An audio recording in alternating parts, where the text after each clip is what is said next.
জিভে জল আনা রেসিপি, যেটা ছোটোবেলা থেকেই আমাদের সকলেরই খুবই পছন্দের। আজকে আপনাদের সাথে শেয়ার করতে যাচ্ছি চালতার আচারের রেসিপি। তার জন্য চালতাটাকে আমি প্রথমে সেদ্ধ করে নেব। এইবার আমি পরিমাণ মতো ঝাল এবং ময় মশলা নিয়ে নেব। আমি পাঁচফোড়ন এবং শুকনো মরিচটা ভেজে গুঁড়ো করে নেব। আপনাদের ঝালটা পরিমাণ মতোই নিতে হবে। এরপর আমি মরিচটা বেটে নিলাম, চিলি ফ্লেক্স আর কি যেটা আমরা করে থাকি, আমি পাটায় এটা পিষে নিলাম। এরপর চালতাগুলো আমি থেতো করে নেব।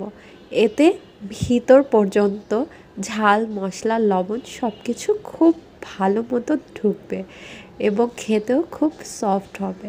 একটা একটা করে আমি সবগুলো চালতা ছেঁচে নিচ্ছি। খেয়াল রাখতে হবে যেন অতিরিক্ত ছেঁচা না হয়, তাহলে কিন্তু এটা তেলে দিলে ভেঙে যাবে। এটা চিনির শিরার ভিতর দিলে এমনিতেই নরম হয়ে আসবে। আমি এবার একটা কড়াইতে তেল গরম করে তাতে রসুন ছেঁচে দিয়ে দিলাম। এরপর আমি দিয়ে দেব থেতো করে রাখা চালতাগুলো। এরপর লবণ ছিটিয়ে দিয়ে আমি ভালোভাবে নেড়ে চেড়ে নিব। এটার পানিটা ভালোভাবে শুকিয়ে নিতে হবে। ভালো করে নেড়ে চেড়ে আমি এর মধ্যে দিয়ে দিলাম সরিষা বাটা।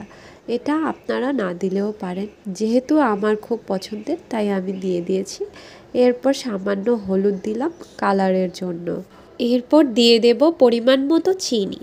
আপনারা মিষ্টি বেশি পছন্দ করে থাকলে চিনির পরিমাণ বাড়িয়ে দেবেন, আর যদি টক মিষ্টি খেতে চান তাহলে চিনির পরিমাণটা একটু কম রাখতে হবে। চিনিটা গলে গেলে এটার ভেতরে সুন্দর করে শিরাটা ঢুকে যাবে।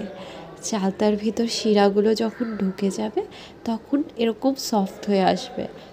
যখন ঝোলটা শুকিয়ে আসবে তখন আমি ভেজে রাখা গুঁড়ো মশলাগুলো দিয়ে দেব, মরিচের গুঁড়ো এবং পাঁচফোড়ন গুঁড়ো। দেখুন কীরকম শুকিয়ে এসছে, নিচে একদম পানিটা নেই। এই তো তৈরি হয়ে গেল মজাদার চালতার আচার।